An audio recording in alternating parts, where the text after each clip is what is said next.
Brilliant. All right, well, welcome everyone to tonight's Women in Aid and Development event. Lovely, we have a small but intimate group, and I'm sure we'll have some really rich conversations tonight together as well. So I'd like to start by acknowledging that we're joining tonight, or I am, and I think many of you are, from the lands of the Ngunnawal and Ngambri people, who are the traditional custodians of the land here in Canberra.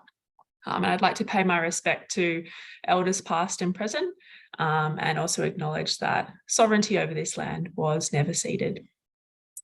So I think I've met most of you before, but if not, my name is Emily, and I've been involved in Women in Aid and Development for quite a few years now, and help run the events here in Canberra, along with some of our other volunteers as well.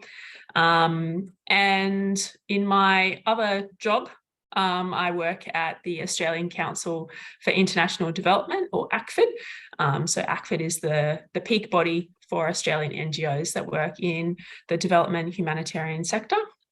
And I work on all things around kind of accountability and standards in the sector. So I thought, seeing as we are quite a small group tonight, we might just start off just doing some quick introductions together, just to hear kind of where everyone's from. So maybe just a short intro, what you're doing in life at the moment. Is studying, working, how have you been involved if this is your first time at one of our events. And at the ACFID office, we have a bit of an obsession, I'd have to say, at the moment, with sort of hash browns and potato-based food. So I'm going to ask you as well, also because it's dinner time and I haven't had dinner yet, what is your favourite form of potato? So, you know, you can go a classic baked potato, mashed, whatever comes to mind. So I will start with that one and say that mine is, hash brown. Can't go past deep fried. I might pass to Chris. Do you want to kick us off? Oh, you're on mute. Sorry. Yep, muted.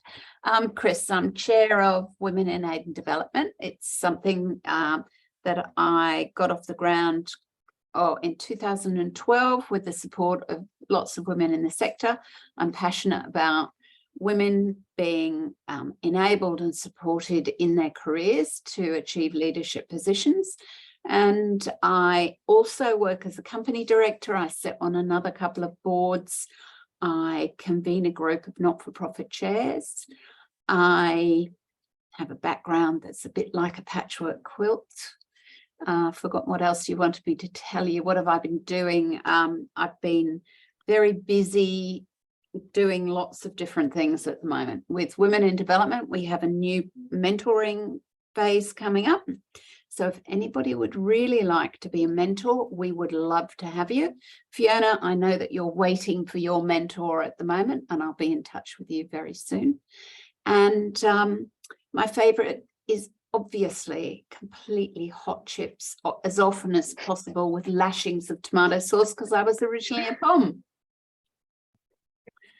Awesome, thanks, Chris. Do you want to choose someone else? Go next. Oh, sorry, I'll choose Gary.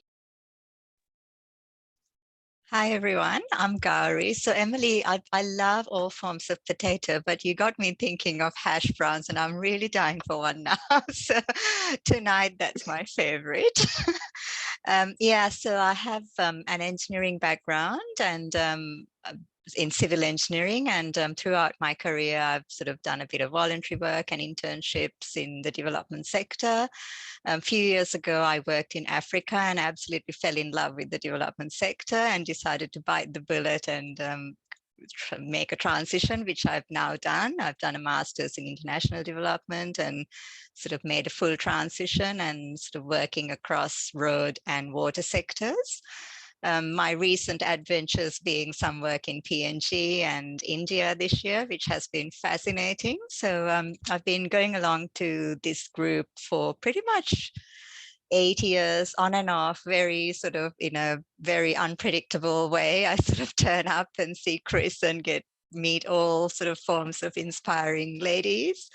and recently started volunteering with the group. So yeah, really excited to sort of carry on being involved and try and contribute and learn from the group.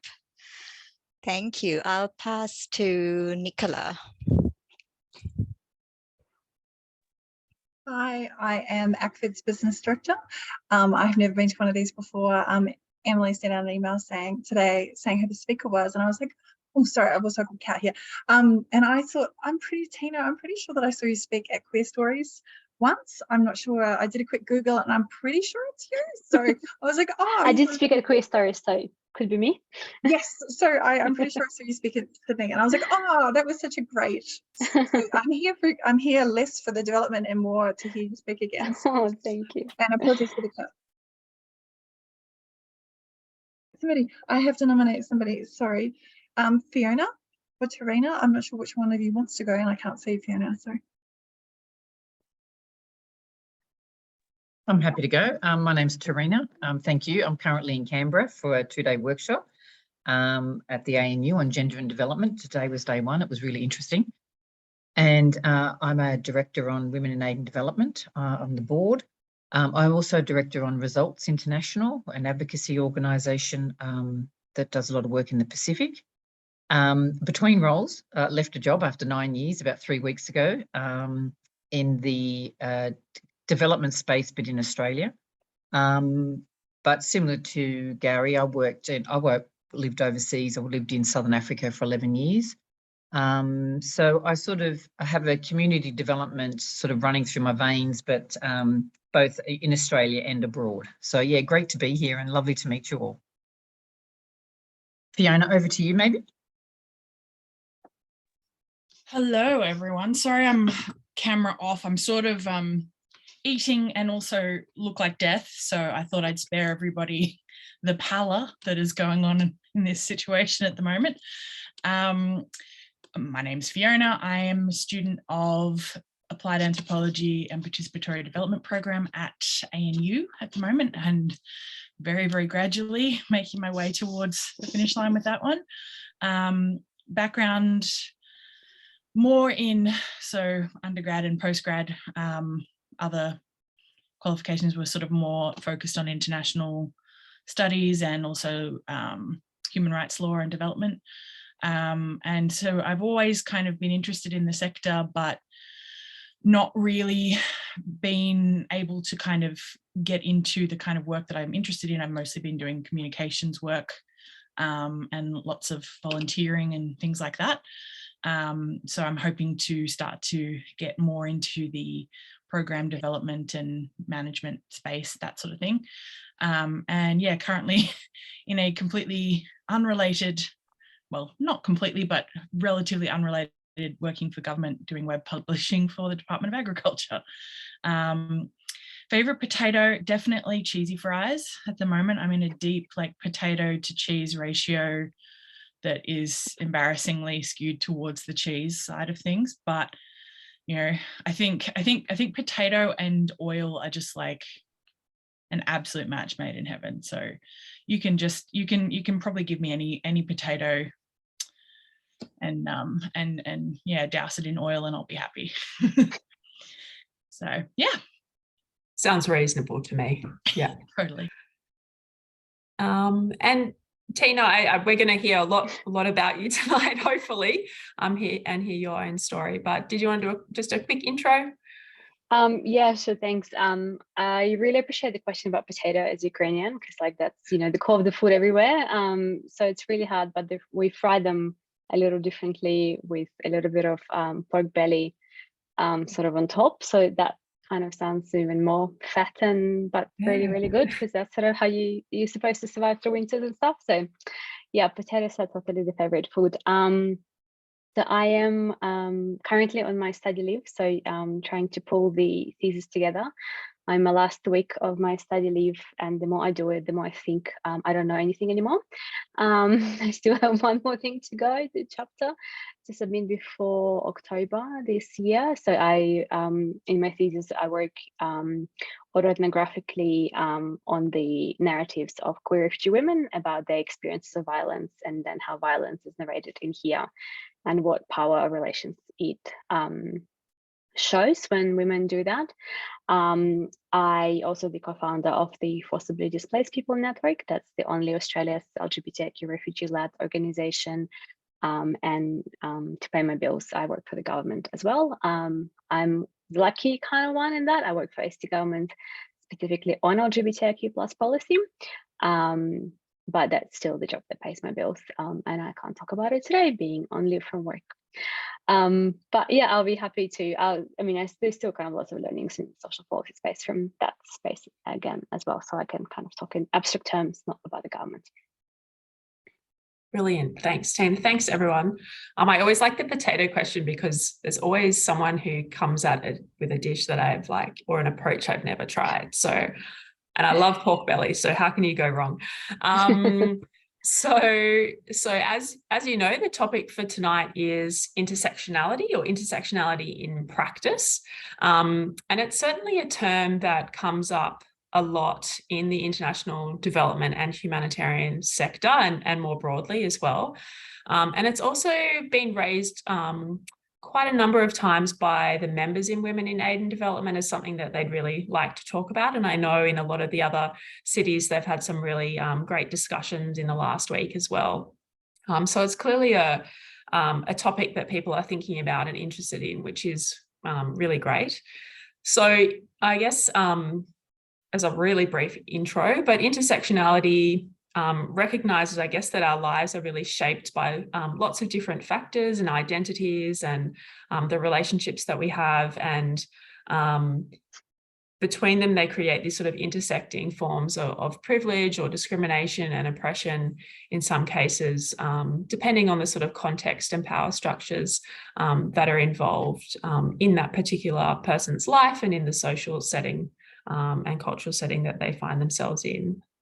But what does intersectionality look like in practice, and how could we be doing better taking an intersectional approach to some of the work that we do, both here in Australia or in how we approach our studies even and think about things, as well as when we think about sort of development humanitarian work more broadly. So these are some of the things that we'll be exploring a bit tonight. And I guess diving into through listening to Tina, first of all, and she has introduced herself really briefly, and I know that we'll find out a lot more about her and her work tonight, which is great. So I'm going to be, Tina and I will have a bit of a Q&A to start off with, but then we will certainly open it up for questions and your own reflections and comments afterwards as well. So, we're a fairly small group, so we'll just keep it relaxed and see where we get to. So Tina, to get us started, I guess, you've shared a little bit about yourself and your background, but can you tell us a bit more about your own sort of career journey, I guess, and how you've got to where you are today at ANU doing this PhD? Thanks, Emily. So when before coming to Australia, I was working as a human rights activist on the ground in the LGBTQ plus NGO that at the end sort of resulted in me and my partner leaving the country at that time, thinking sort of temporarily, and we knew at some point we couldn't come back. So we got here about 10 years ago and got asylum back then, sort of pretty soon before all of the major migration law changes. And in Australia, I think the first, probably for me, about 3 years, and this was sort of that very kind of hard introduction into what kind of powers actually intersectionality exposes, is because we pretty quickly realized what it means to be a refugee in here, what kind of narratives were being circulated, and we were not being on one hand seen, because we were not being seen sort of on just the surface. Before we speak, we were appearing as white for people, so obviously there is a complete disregard that you could not be at that point of time, obviously before the war in Ukraine now, and also the queerness was completely sort of kind of putting you off track. We were told multiple times, because at some point we offered to, let's say, NGOs, say, let us run like a small group. They were like, no, it's not the right time. We can't, others can get offended. So all of sort of this narrative, that's like 2013, 2014. And so that pretty quickly kind of made you understand that it was better not to say anything. And so I went on and I worked in like supermarket for some time, became a manager. I was like, well, it pays really well. Like once you kind of at those positions, maybe like that's it. And then I got into, so that kind of, your sort of activist side comes out. And I think anyway, and probably that's also a little bit connected to sort of kind of settling a little bit more in trauma healing. And I got into the master's program in Sydney, but there were a few things that were sort of happening that really reinforced my desire to be in this space, but to be in this space from the point of view of lived experience, because for me, intersectionality is actually the championing of lived experience. And if you think about any really awesome Black feminist literature, whether we talk about Gloria Anzaldúa, we'll talk about Sarah Ahmed, or we'll talk about Patricia Collins, like all of that is the lived experience that become the theory. And those things were, I remember we went to some exhibition about refugee art, from Villawood Detention Centre, and there was a white person, a tour guide. He was presenting like everything's bad, and we were like, okay, but is there a way to also acknowledge people's strength and agency? And he's like, no, everything is really bad. And that was very like suffocating, because there's only one particular story to be told. I'm not sure if that person is still employed, but the head of UNHCR communications, Melissa Fleming, when she published a book about that woman from Syria who was crossing through Mediterranean, which was also a problematic story because the woman didn't want for the book to be published, and she still published it using her dialogues. She said in a book, all refugees want to go home. And at that point in time, I was like, well, for queer people, what kind of home are we talking about? And I don't want to create this sort of binary that, the other countries, sort of the brown countries are backwards and here is progressive. No, here is sometimes even worse. But I think that is so unhelpful to kind of brush everyone with that space. And so for me, it was really important that how can I then think through sort of what contribution would I make? And for me, that was within the activist spaces. But also sometimes I think it was, not sometimes, it's pretty clear from the beginning that you were not regarded with the same amount of knowledge and your epistemic authority as a person simply employed, right? And most of the time the person simply employed was the white person. And so, kind of trying to somehow disrupt sort of those spaces, I thought, okay, maybe I'll try to do the PhD. I came to Australia, already had 2 masters, and I was like, I'm done with studies. And then I was like, okay, let's kind of do it again. And so I went on, and I first was a different uni, and then I transferred to ANU. And so in my project, I really worked hard. I had a fieldwork with women where it was a very clear sort of ways of working together when we are blurring the boundary, that I'm not just a researcher, I would share the same way. It kind of turns a lot into the community work as well. And that at the end then resulted, once my fieldwork was done, in the creation of the Queer Sisterhood Project, which was the specific to queer refugee women, sort of a peer support and advocacy group. We mostly help women with like understanding the university systems or employment. And then in 2020, the Forcibly Displaced People Network, which sort of looked at the whole of the umbrella of LGBTQ displaced community. Also, I guess, coming out of necessity to sort of disrupt those very heteronormative spaces that look, in particular in refugee space or migrant space, at like one part of people's lives, as if that part exists sort of, outside and separately and kind of very neatly. And so we really, we had a lot of people as well who wanted to sort of do this work. And so I think that sort of kind of, I guess, my academic area still ended up being more of the activist area, because I spent this time, I mean, I could have finished the PhD about 2 years ago. I kept putting the, priority towards the, like the community work, like I wasn't so much concerned about publications or anything. Now, the only thing I'm concerned now is the hard deadline, because I don't have any extensions anymore. But also like this kind of stuff needs to come out, because I think looking at that through the lived experience perspective gives a totally different understanding of actually what happens.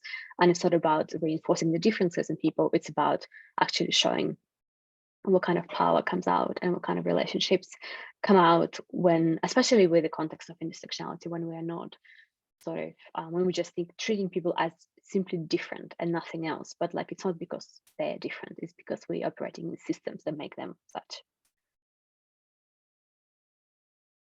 Thanks, Tara. I feel like there's a lot to unpack just in that. But one thing that I took out of it, I guess you were talking, you talked a lot about lived experience there and also who's telling the stories.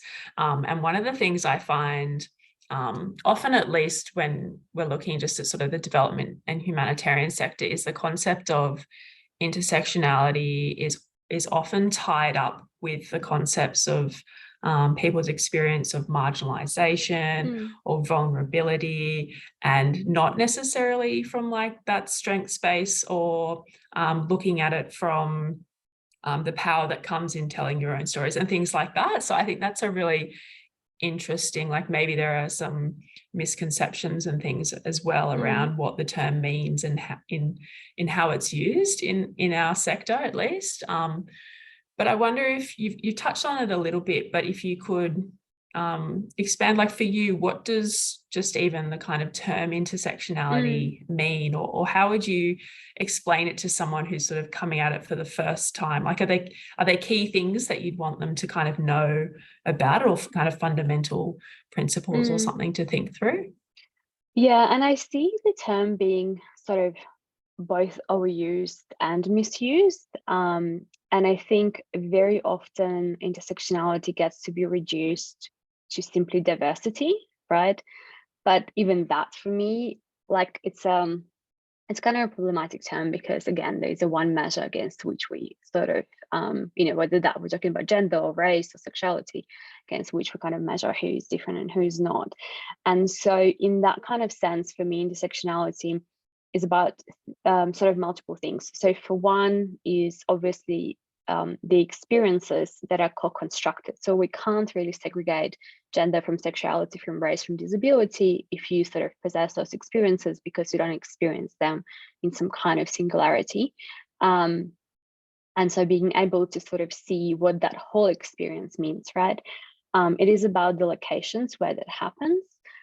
Because I think, and then again, obviously it is about what kind of power it unpacks. And I see this, for example, in the humanitarian space a lot, where we say that LGBTIQ people become displaced because they're LGBTIQ. And I'm like, but that's not entirely true. They become displaced because they come from countries. They try to normalize their identities. They try to, enforce that sort of heteronormativity as the norm or patriarchal forms or whatever. It is not because they're different, it's because the systems sort of are there to police that difference and to punish it. Or when we say that LGBTIQ plus people become displaced because they're LGBTIQ plus, it's almost where we're kind of victim blaming, right?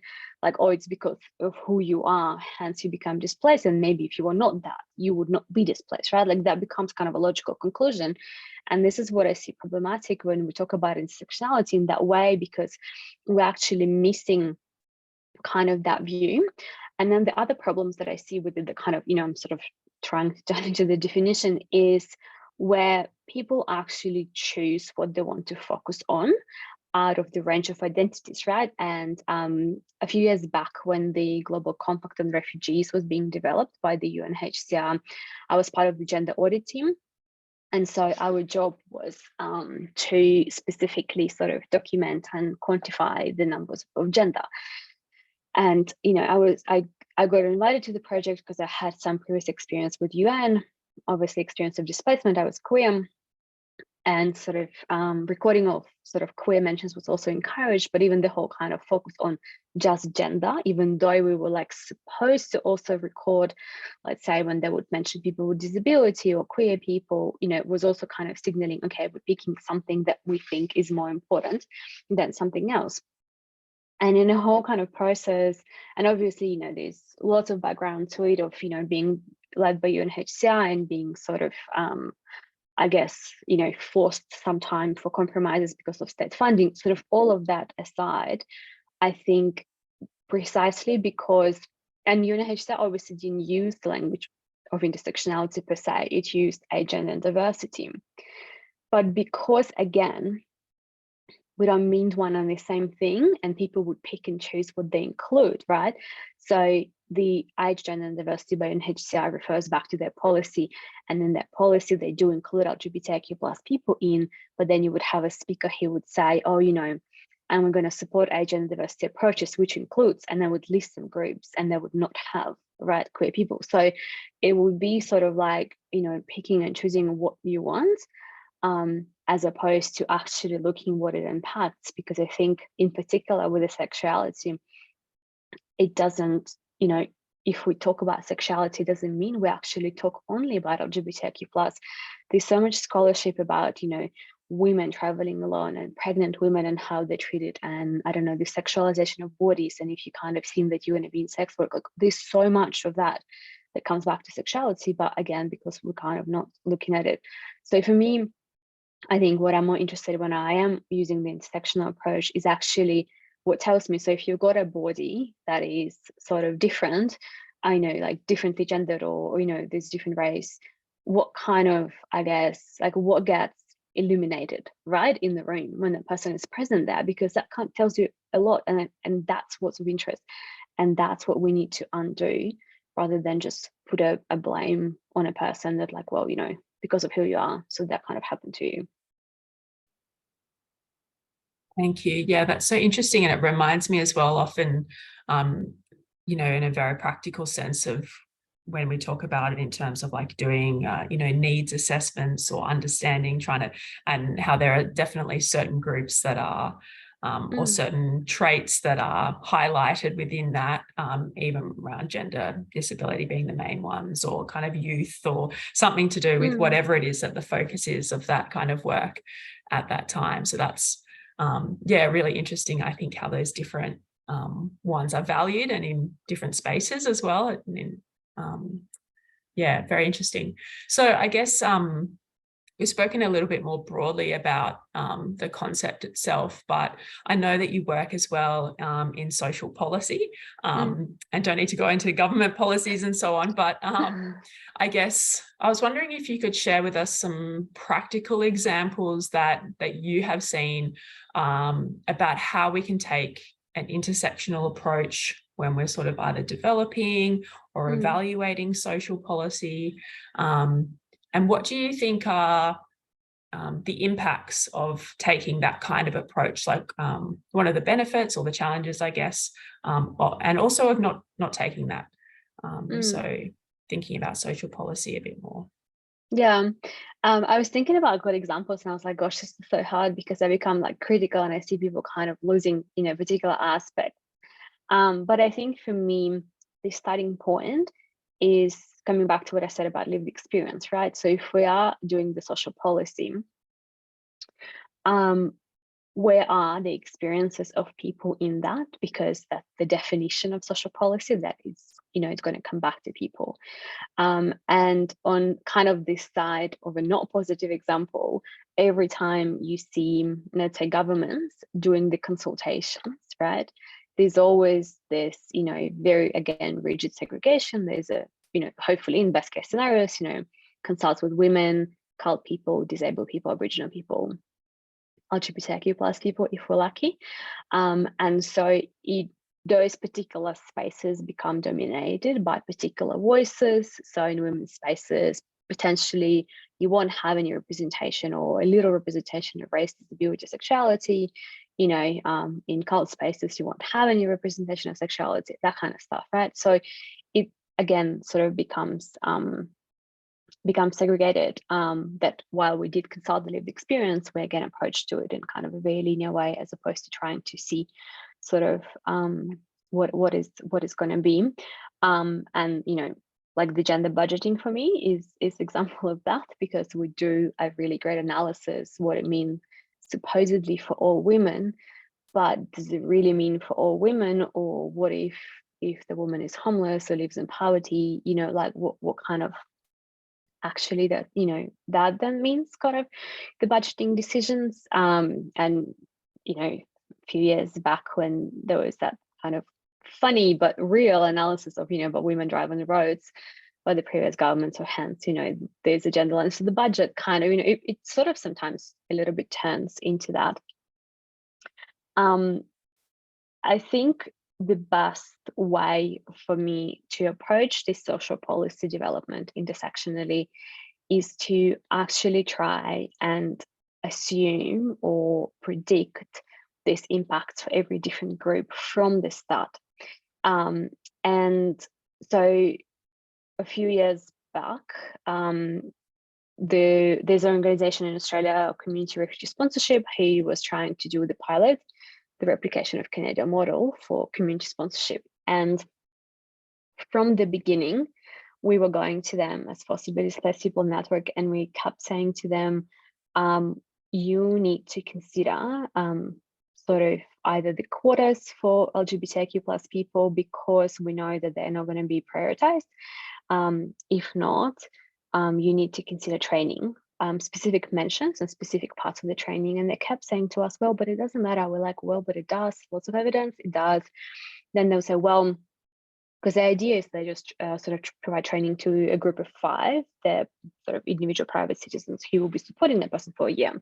And we know from the evidence in Australia that, or even, other places like Canada and Europe, when queer refugees who had permanent protection visas, they actually committed suicides in the host countries because of that lack of support and visibility. So we kind of kept pushing, and then the kind of last rejections we had from them back in the day was sort of, okay, if the queer refugee gets referred by the government for this resettlement program, then we'll train the group. And so we were like, okay. And so at that point, DPN was kind of still unregistered. There was little, I guess, on our end, sort of resources to do it. Last year, the program passes.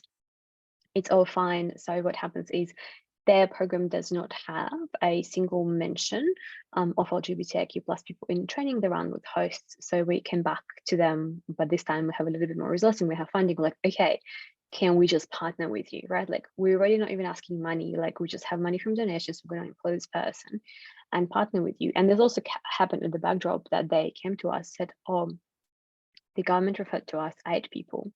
They're queer and trans. They're waiting for resettlement, and we have no groups who can support them. And we were like, surprise, surprise. But like, you also don't want to be like this, but you'd be like, it's been like 2 years in the making, right? So I think, if that was the start, right from the start, you actually just can predict. And, if no one will ever use it, and it can be anything, right? If no one will sort of use it or the impact wouldn't happen, that's fine.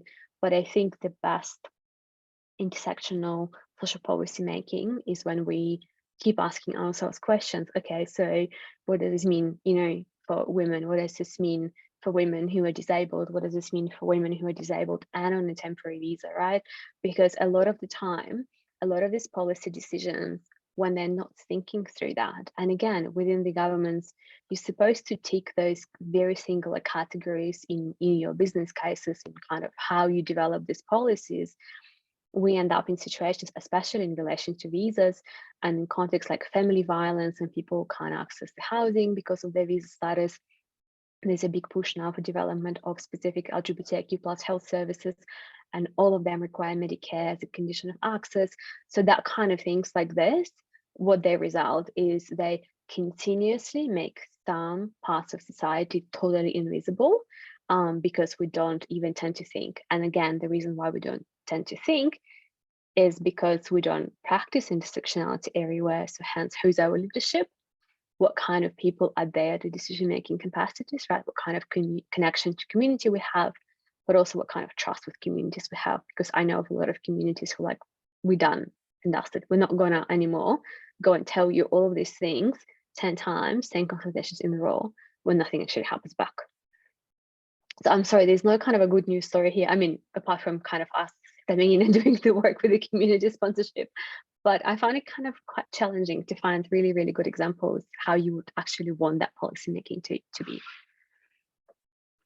Yeah, well, I think you've highlighted a few kind of core principles, at least, that people would be thinking about if they are trying to kind of improve their approaches around social policy. And I think for me as well, when just going back to that lived experience point that you made, and sort of thinking about the role of local community groups.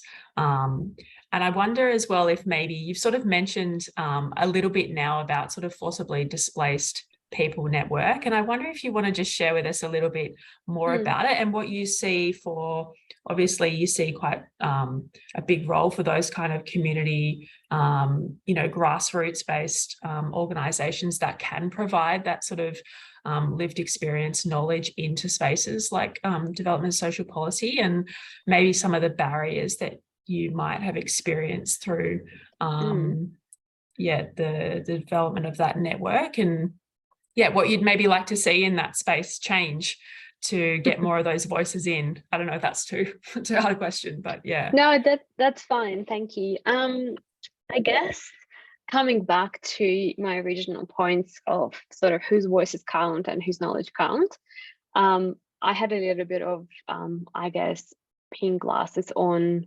when I thought that once we've registered the organization, because my partner and I have done sort of work before registration for about 2-3 years here, sort of as an informal group, like occasionally, you know, like through ABN and that kind of stuff. And before we registered the organization, we ran the conference called Queer Displacements in 2019 here in Canberra, which was the first conference in the Pacific region specifically dedicated to sort of comprehensively look at the issues of displacement, because a lot of this space within the LGBTQ refugee space is heavily focused on the refugee status determination, sort of how it's also like binary and gendered and stereotypical, like from the government point of view. And so not much kind of happening otherwise, and we were kind of wanting to bring people together. And so I had this very kind of pink glasses on, like, great, we're going to register the org and we're going to be supportive and can do all of this work. And no, I mean, the funding did not follow at all. And it's been quite a struggle. I mean, now in year 3, we're finally at this stage when we have sort of 2 people who are employed on some minimum hours, but at least there's a little bit of a payment of work. But I think so when we registered, what we wanted to do is to work in spaces of capacity building, one for displaced people themselves, so they actually have the skills that are necessary. You know, they know, for example, if somebody might tell the story, like what it actually means, and you don't have to follow kind of, you know, what's expected, but also like financial literacy, sexual health and stuff. There's lots of gaps when it comes to that particular experience of, you know, both sort of migration status, race, sexuality and gender, for example, in health or sexual health. So we wanted to be that capacity builder for them, and then obviously for services. And so we do a lot of training for all sorts of settlement services, professional bodies, sort of bring out that intersection, and then the policy making. And so we were never envisioned to be a service. We did not want to be this, right? Like our skill sets were specifically in the capacity building areas, in kind of that evidence policy. And what we came across really, really early on is the philanthropy who is really keen to fund the projects that are either about really poor, vulnerable queer refugees, who, you know, by getting together for a community dinner once a night, going to have all of their problems solved. You know, or the projects that kind of kept reinforcing very heteronormative, very white narratives about sort of what refugees were. And so once you kind of try to say, well, you know, or, you know, things kind of like very sort of a service delivery, you know, that you would sort of pay people for their rents or whatever, right? Without looking at that systemic picture. And we were like, well, but it's a band-aid approach. Like, yes, getting together as community important, and we can do that without the funding. What we need is the change in the mentality of the services, because I think we still had, and COVID was such an example of that, who got to be defined as vulnerable for support, especially for things like food banks or like rents. And it was never queer people, right? That was never queer refugees, because services sometimes didn't even think they existed. So you have to do that work. But that work, like the policy and the training, is totally not interesting for philanthropy, like whatsoever.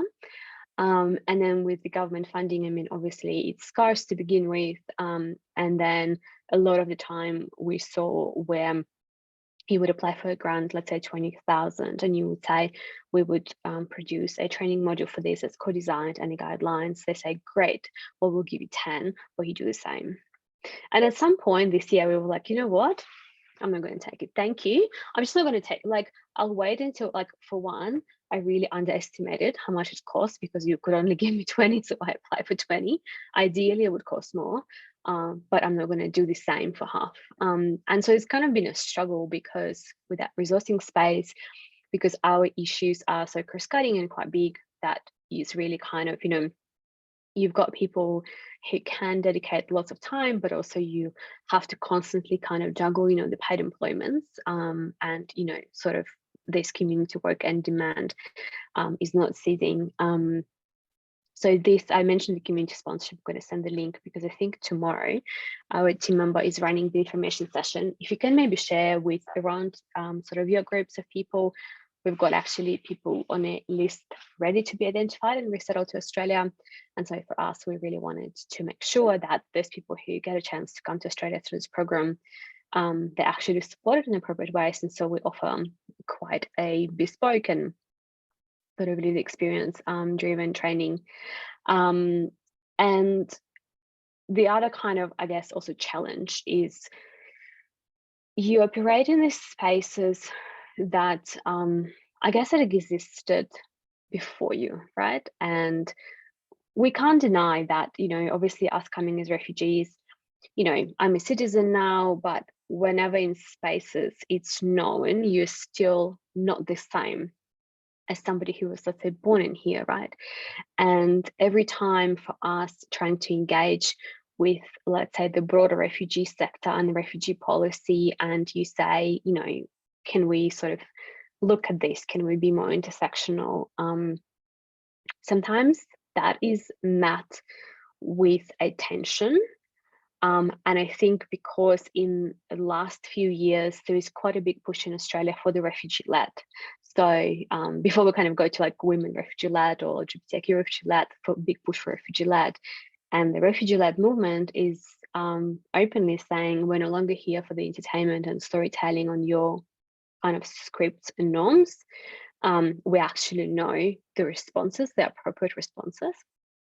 And that causes tensions, because that calls for that power redistribution. And that's an intersectionality in practice that it highlighted it and said, maybe the problem is because we're actually doing some kind of jobs in ways that are reinforcing that divide, right? And so for us, kind of looking at that other sort of issue further, that is challenging. We've had experiences where the deadline to submit to the joint statement is by 3 o'clock.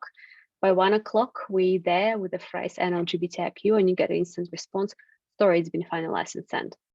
But it's 2 hours before the deadline, right? And so is that intentional? Is that kind of not, you know, sort of, you make conclusions in those situations, but there are still challenges sometimes to convey why it matters, why sexuality is not a private issue, why gender is not a private issue. Just now, sort of finalizing some of the chapter in my thesis, I have found in my ethnographic notes a screenshot of the exchange I had on Facebook with a person who was the refugee advocate when I was advertising for refugee women to join the project. And I had a poster saying, you know, are you a queer refugee woman or trans refugee woman? I want to hear from you. And he literally wrote to me, I am a little bit concerned by your use of females. I haven't met any queer refugees myself, but I've spoke to a lot of gay men, and I am not sure it's harder for women than for men. And I'm like, why do we still have to justify it, right? Like, why it's not sufficient to just look at the women's lives? But I think within the LGBTQ plus refugee context, all of that plays out. There's still transphobia in spaces. There's still transphobia in society. There's transphobia in sort of LGB spaces, right? And so you kind of have to constantly navigate those places and keep telling people that actually your life matters. But we know it's worth it, because we know that there is a community behind us and with us who sometimes can't, some of them, not all of them, obviously, some of them can't necessarily be that visible for safety reasons. And so it actually really matters that there are others who are, you know, saying and kind of disrupting those spaces. Thanks, Tina. I think, yeah, a couple of points that pulled out of that one in terms of like just the access to funding that you were talking about as well, and just how that limits the spaces and kind of, I guess, places that you can access then as well to some extent. And yeah, just how valuable that is. And I guess one of the live conversations, at least kind of within the development humanitarian sector, around sort of supporting more, we talk about as kind of locally led, but the people who have those lived experiences and those locally run civil society organizations, I guess, and the need for that sort of core funding to go directly to the people who have those experiences. So certainly a live topic within that sector, as well as what you shared sort of domestically here as well in Australia. I think it's good to be reminded that it's not just you know, something that happens overseas and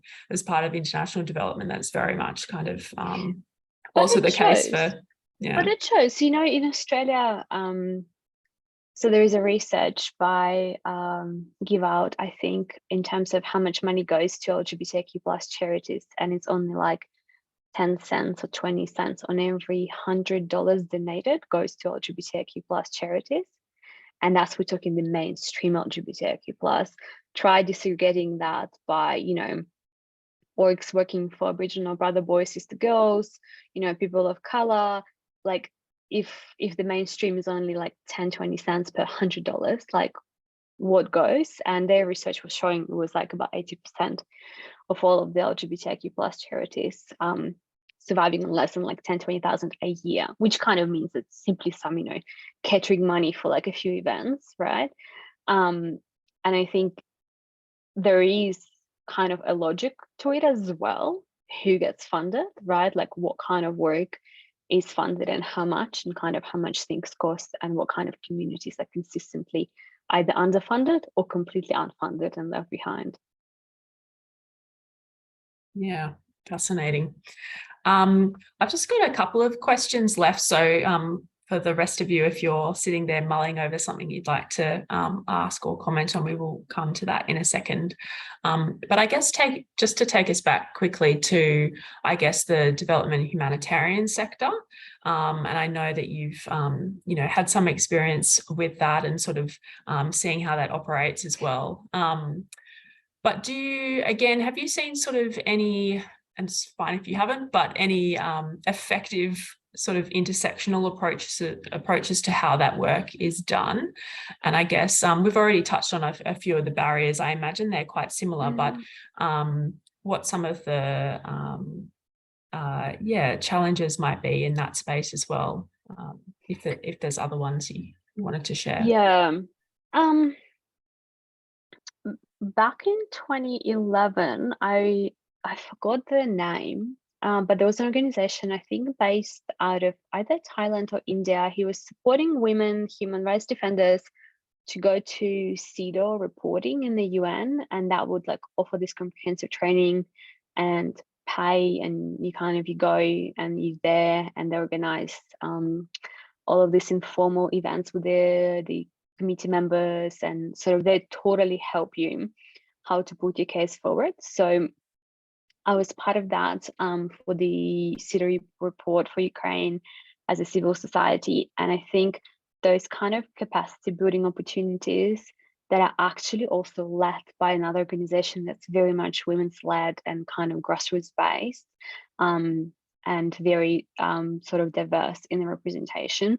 Those things work really well because they help for those exchanges and they kind of help to make those power relations a little bit more linear and actually for people to learn. In terms of, I think, but for me, it kind of sometimes seems there's quite a lot of more challenges in the space. So I said about, for example, the Global Compacts, and it was, you know, a space where, again, you know, particular narratives were reinforced, and all of those things happen simply through language and naming, right? Like nobody even had to do anything. You simply had not to include particular words in text, and then include others where then you have to, let's say, in the context of LGBTQ+, they're not in the final document, but you can interpret yourself in as, for example, you know, a torture survivor, or, you know, sort of something else, right? And that kind of stuff creates, again, this sort of narratives of who's deserving and who's not, and then kind of who we see, who we're not. And so for me, it's always really important that not only, let's say, in a space like humanitarian space, we do the training for people, and often you talk, we need the LGBTQ training and we need disability training. I think what's most importantly we need is the implicit biases training, because that's where it starts. Because you can absolutely do the training on LGBTQ plus people, and you still can have particular stereotypes and representations. So I think that's kind of one thing.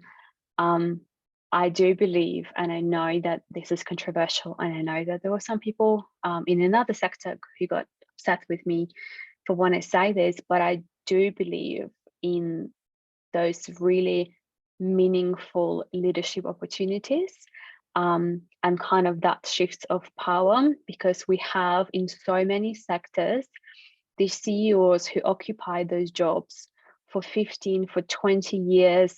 They're completely removed from the community. They're not from the community. And sometimes, and they can be great and well-read and educated, but we can't keep saying, well, we want more women here and on boards and there. And actually, sometimes that does mean stepping down and kind of stepping away and giving up that power.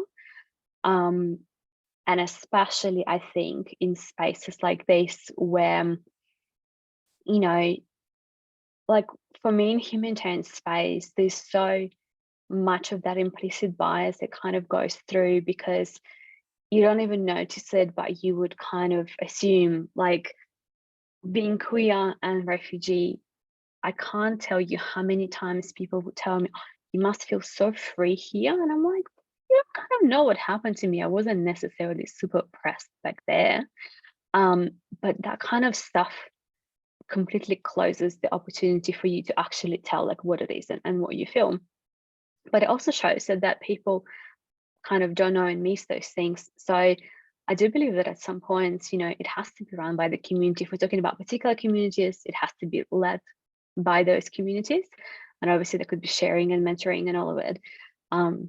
But at some point, there should be some sacrifices that some people make. Very interesting. And a really challenging, topic within the development humanitarian sector, about who's leading those organizations and who has that who has voice in those decision-making spaces. So yeah, very interesting. And a good segue then, I guess, as well, in that as Women in Aid and Development, as a network, we are sort of here to try and support women into kind of leadership positions as well, and to talk about sort of what supports us in our career and those kinds of things. So I guess my final question is a bit more personal, but just if you had any advice, I guess, from your experiences for any of us here or others listening in later on, in terms of wanting to work either in social policy or the development sector, what advice you might give them, just generally, and also in kind of, taking away from tonight, what kind of approaches to intersectional development and so on they can take. So yeah, any advice there? I think two things. One, I wanted to share the book. I don't know. Yeah, it shows. So this one, The End of Bias, I can send the perfect. It's a really cool reading in terms of talking actually what it means to kind of undo that bias. And I think that really ties in with what I wanted to say in terms of when we are talking about those leadership opportunities and we want more women, sometimes that also gets to be kind of weaponized where, they would get sort of diverse, supposedly, women in the room. But the main question is, for one, is whether, just because you are queer, is that the only thing you want to talk about? Maybe you don't, right? But kind of we tend to essentialize those identities. But on the other hand as well, But if you were to say those things, are they going to be accepted and acted upon? Because sometimes we simply have diversity in the room for the sake of diversity, but decisions remain the same and the structures remain the same. And so then my second advice is that the discomfort and being actually challenged by what's said that somehow contradicts what you think, right, somehow gets really uncomfortable. And maybe for some people it gets kind of almost, you know, touchy, right, that sort of, but that's not me. Actually, that is a really, really great space for learning, because I don't believe in anyone being perfect and in anyone being kind of doing everything 100% right. But there has to be that learning space. There has to be the accountability back when something did go wrong, or you kind of, you know, understood and sort of changed it. But there's like the work of Sarah Ahmed, especially on discomfort and her kind of figure of feminist killjoy, really kind of tells us a lot, because I think, you know, I guess probably, you know, me generalizing, as women, we are kind of causing that discomfort for others, for calling out the patriarchy or whatever, but we need to learn to sit with it when, you know, we've done something wrong and actually learn from it. And I think in spaces like humanitarian development, where there is so much we have to learn because we're talking to different contexts and cultures, things that you don't know, I think that's really important. Thanks, Tina. That's yeah, a lot to mull over, and yeah, lots of takeaways and challenge for our own lives, I think, as well. But I want to open it up to everyone else who's here and see if you had any questions for Tina, or just reflections on just listening to what she shared as well. Anything you would like to contribute in. I actually have to go in a minute, so would you mind if I popped in and ask my question real quick? Please, Fiona, yeah. Sorry about that. Basically, I'm wondering, so I'm doing a lot of work around sort of gender in Tanzania with a couple of different organizations, one that is about girls' education and the other which is about it's literally called Male Advocacy for Gender Equity, I think is, or it's some variation on that acronym. And I'm certainly noticing, obviously, I mean, I don't know how much everybody necessarily knows about Tanzania, but it is increasingly hostile place for LGBTQIA plus people. The very idea of questioning gender, I mean, their curricula was, you know, they had to sort of suspend classes recently because it's a mentoring program for the girls, and they had to suspend their classes while their curricula was examined for any kind of, you know, promotion of these things.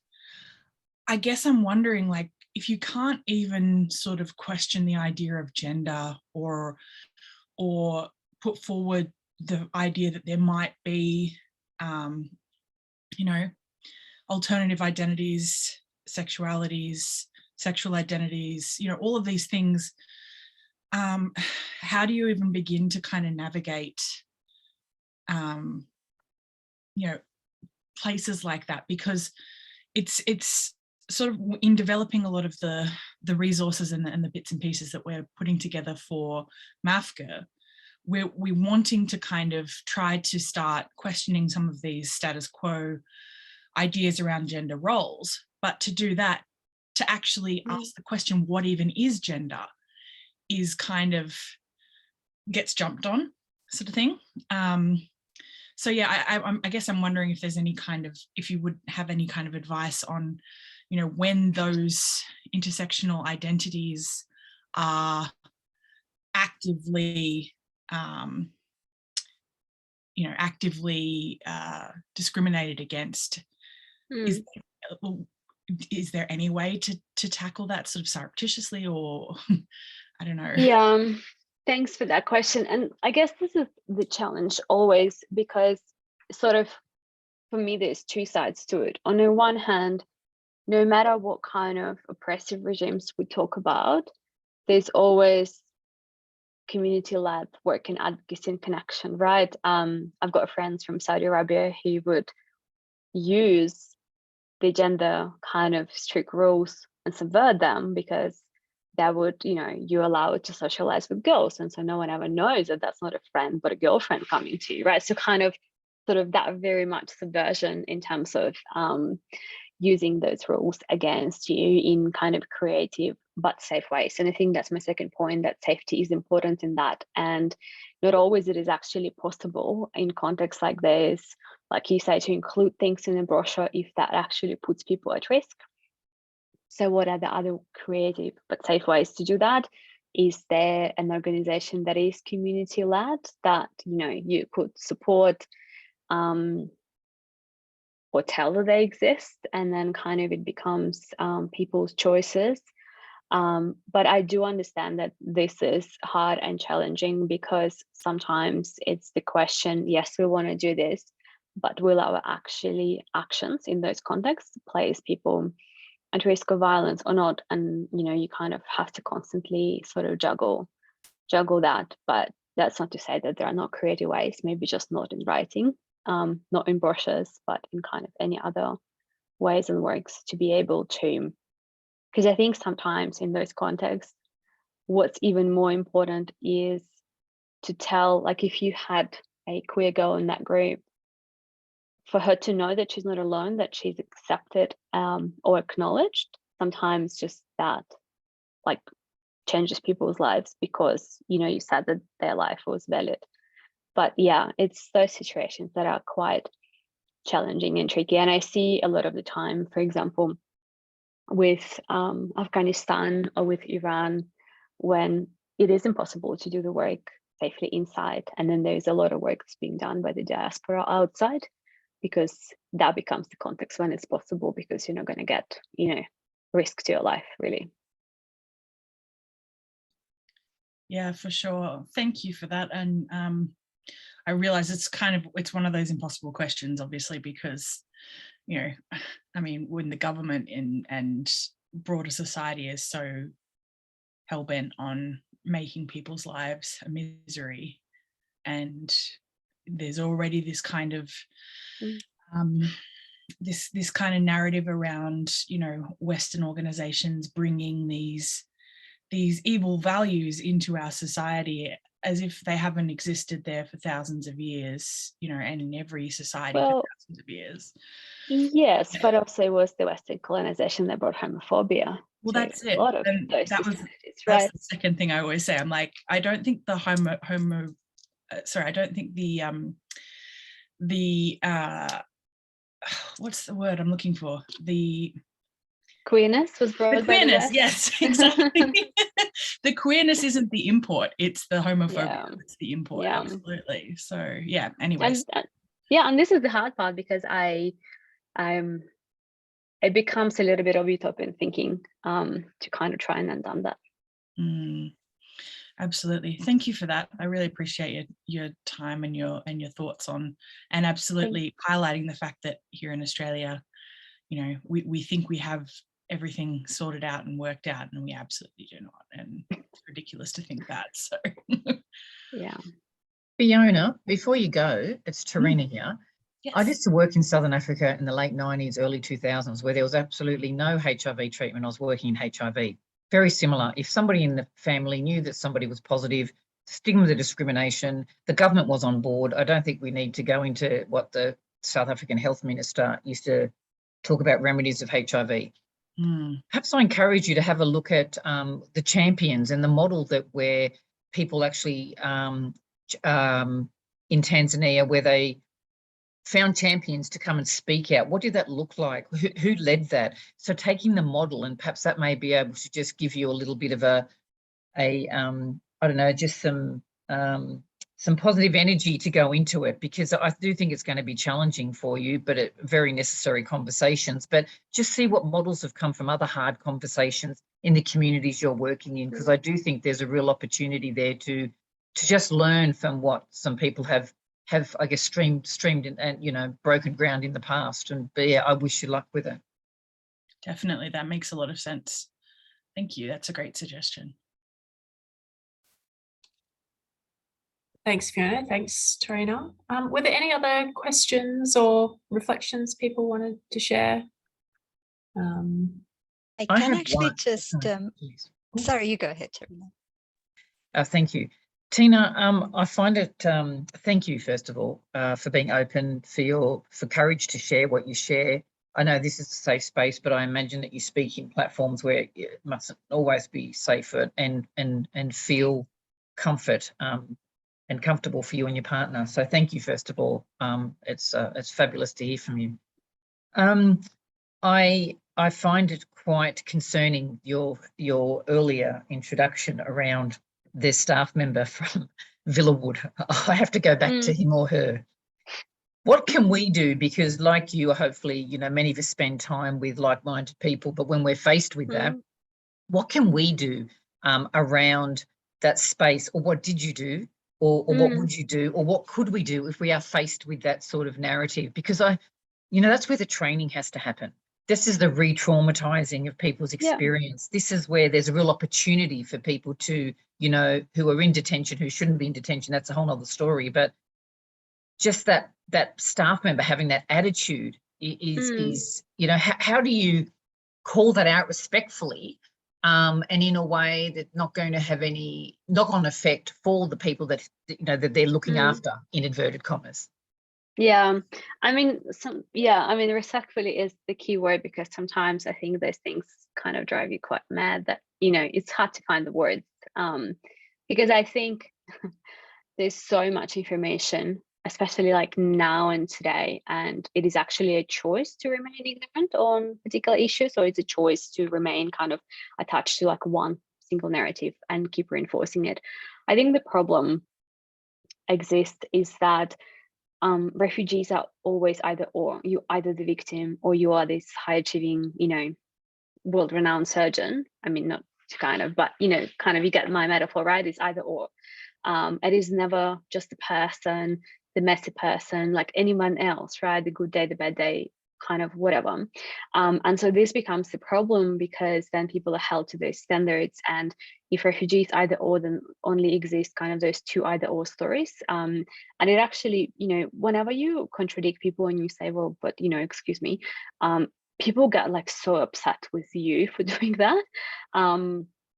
Every time I go and listen to like research about refugee women, I ask the question, how do you define a category of a woman? And oh my God, like just what that unfolds, you know, and they say it's irrelevant and they just get so uncomfortable.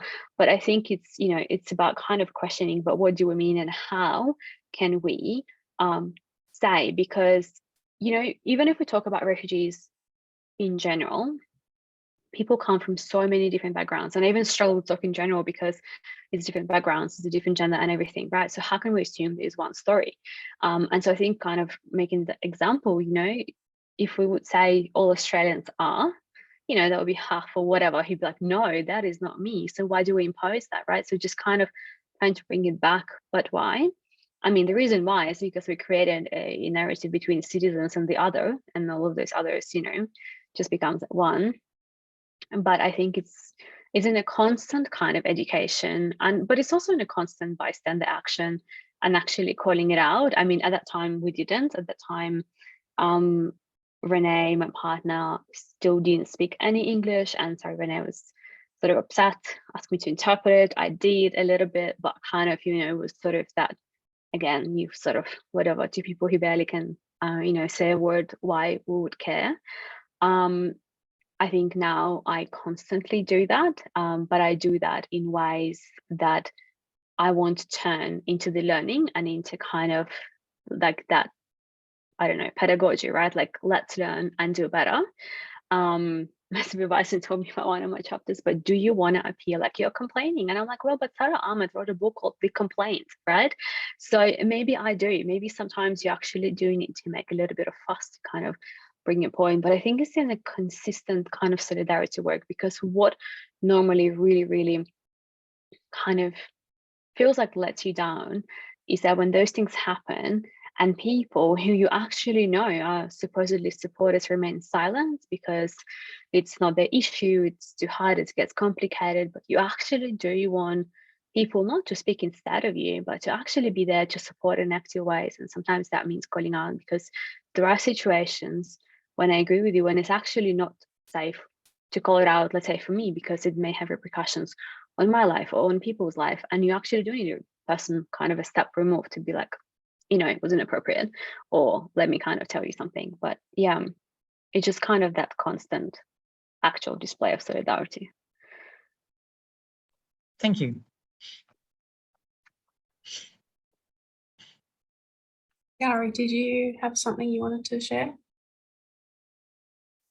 Thank you. I was actually going to add a little something to what Tarina said to Fiona, but I see she's left now. It just made me think about how one of the partners that I worked with in Uganda in the AIDS HIV space very successfully found a segue to working in sort of breaking those barriers associated with sexual and gender minorities through the work that they were doing. So I was just going to add that sort of intersectorial work is a really good, effective way to work with sort of discriminated communities. I do have a quick question, Tina, as well. I'll actually share a good news story, literally a news story on the chat if I can work out the technology. It's actually some of the work that one of our partners in India is doing in the water sanitation space. So again, they found a really good entry point to work with sexual and gender minorities through the work that they're doing in water sanitation space. So yeah, they've done they're a sort of more an advocacy group rather than pumps and pipes. So they found really effective ways to sort of mobilize communities and really empower marginalized communities like women and girls and sexual and gender minorities. And they did a lot of work in sort of menstrual health space. So they sort of found a segue through the work that they're doing. And they've sort of managed to empower people to be able to sort of break structural barriers. They've actually sort of successfully changed some policies. So that's what the newspaper article is about. And they also do a lot of work in the sort of social sort of breaking norms as well, and sort of mainstreaming the sort of mindset change and that type of thing. So my question to you is around what your thoughts on how that shift in power in individuals and organizations happen, and your just your thoughts on how those sort of structural and mindset changes shift the power dynamics and how it all happens. And it could be quite disruptive as well, because they're sort of they might not be empowered to effectively use that shift in power. So just around shift in power. In the meantime, I'll try to share my newspaper article as well. Thank you for that question. When I say about shift in power, I don't kind of mean, tomorrow the CEO walks out and, someone kind of else comes. I think if we are very genuine about working in intersectional and feminist ways, that actually, means, you mentor people, but you mentor people with a view that they actually come after you, right? And I know a few people actually in this sector, and a former boss of mine in another job, she told me the other day, she was like, I am actively looking for someone who would come and work with me, who I would mentor, and who in a year or two, I would step down and work hard because I achieved what I wanted to do here, kind of as a CEO. That's not the intention that I'm here forever. And she takes over. Right, so it's kind of those approaches that we're not getting stuck in kind of that one place, because I also don't really, okay, so I think you have to be this like super genius who can, be in this one place for like 30, 40 years and keep growing and doing things differently. A lot of people get kind of stuck at some point. You get quite comfortable, you stop taking risks, you stop kind of innovating. And sometimes it's very healthy for organizations that people, change, right? That people kind of move on. Because sometimes when I hear and when we run training for services, we say, well, we've been doing this for 10 years. And I'm like, oh, okay. But the life today and the life is 10 years in our knowledge and everything is different. So it's actually dangerous to keep kind of doing it as you did before. We're not talking here about some surgeries that require a particular kind of tactic. We're talking about changing society. So in that kind of sense, I think it is about that very much kind of like putting that empowerment in practice, right? Kind of supporting someone. So exactly, so that change doesn't happen. I know, for example, of there was like the example of, I think it was in Egypt, there was the refugee organization that was helping sort of servicing refugees. And they made a commitment by a particular year to become fully refugee-led. So they set it up and they kind of kept training staff, getting stuff, changing stuff. And by that year, they become fully refugee-led. So it is possible. There's nothing, different. There's kind of other options and other ways in which people can take skills. How we come to that understanding, I think it's an interesting question, right? Because, for some people, it is a common sense. I would not, go and say, I want to be a CEO of an organization that works for Aboriginal community. Like, no, like even if that opportunity was presented to you, like it's a common sense, like why would you do that, right? Like you don't have that understanding. And for others, it's not. And I think that's about then those broader conversations in society that we have. This is about events like this, that potentially, some, I know that like very commonly I am described with the word challenging. And then people are like, but as you challenge us to think, and I'm like, it's okay, you can stop at that point. But like events like this, and it doesn't matter kind of who is the speaker, when they actually kind of give that food for thought. And maybe sometimes it's like, oh, but I don't know what I'm going to do else with my life. But like, that could be something else, right? We could kind of come to that understanding that, like one thing I remember when we just came to Australia, it was the time when Rudd sort of challenged Gillard, and then soon after Tony Abbott came. And when Tony Abbott was the Minister for Women, I mean, it was funny, right? Like it was really funny and ridiculous because this was this kind of like surreal version of like, seriously, I mean, do it for one, but also like Tony Abbott is the Minister for Women. This is sometimes the perfect metaphor for the sector, because you do have people who so far removed. So how do we change that collectively as a collective? Where's the role of the collective feminism in this to convey the accountability back to the community, right? I'm sure in this sector, people don't come because they're hugely paid, right? People also, maybe kind of assuming, but always is a part of it, that desire for the communal work, for the help, for the change with community, right? So then let's be accountable to the community. And if that means we are now in the changing times, that we no longer, doing the anthropology that goes to, explore the exotic others, and the whole field's moved on, and they kind of come back to sort of looking how we do those ways in ethical and decolonial and feminist and intersectional ways. I mean, what's the difference in kind of professional space then? Thank you. Thanks, Tina. Are there any final questions or comments that anyone wanted to share? No, I think we've our brain, well, my brain is full. I've got lots of book suggestions and notes and other things to follow up. But just to echo what Tarina said before, Tina, thank you so much for sharing with us tonight. Yeah, just really some practical examples, and also just bringing us out of our usual box, or at least for me, the world that I kind of think within. Yeah, it's been really great to kind of be challenged myself in kind of thinking through those questions around implicit bias and wanting to learn a bit more about sort of thinking about what that looks like in our own lives, and sort of that bystander responses as well. So thank you for sharing that.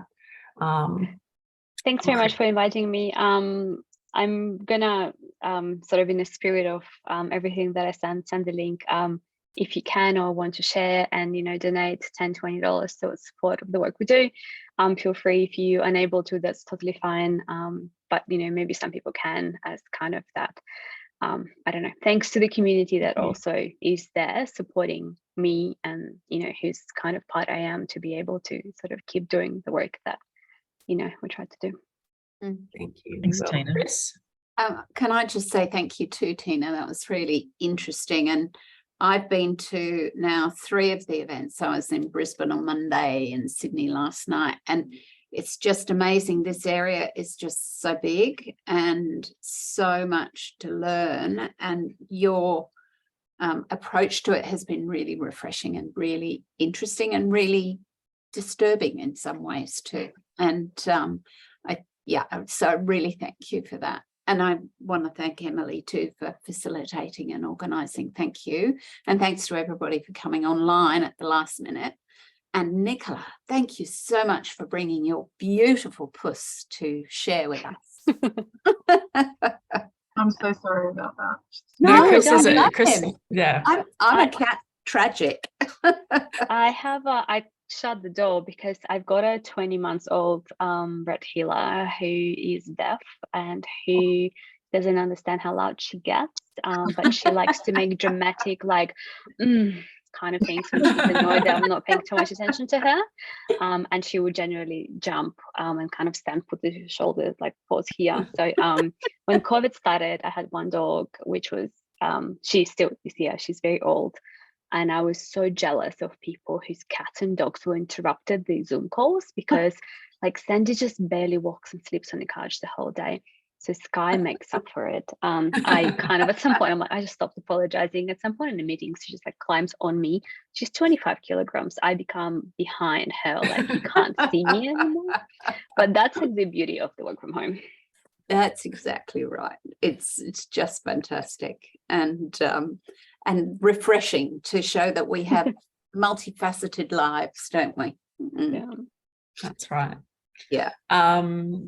Yeah, well, on that note of wonderful pets, we can go back to our pets now and our loved ones as well. Do you think I ought to cut that off the end of the recording? I think I'll leave it on, actually. No, it's important. it's relaxed. It is. And there will be lots of people who will enjoy it online too. Yeah, and also just as Chris was mentioning before, we do have the mentoring program. So if that is something that you're interested in either being involved in as a mentor or a mentee, we'd love to hear from you. Or if there are others that you know as well that you think might be interested or want to be part of Women in Aid and Development going forward, that would be brilliant. And yeah, but otherwise, hopefully we'll see you at our next events. We will share emails around and yeah, thanks again to Tina and everyone for coming along tonight. It's been really, really brilliant. So thank you. Thank you. Thanks everyone. Thanks Bye. a lot. Thank you. Bye, See everyone. you. Bye-bye. Thank you.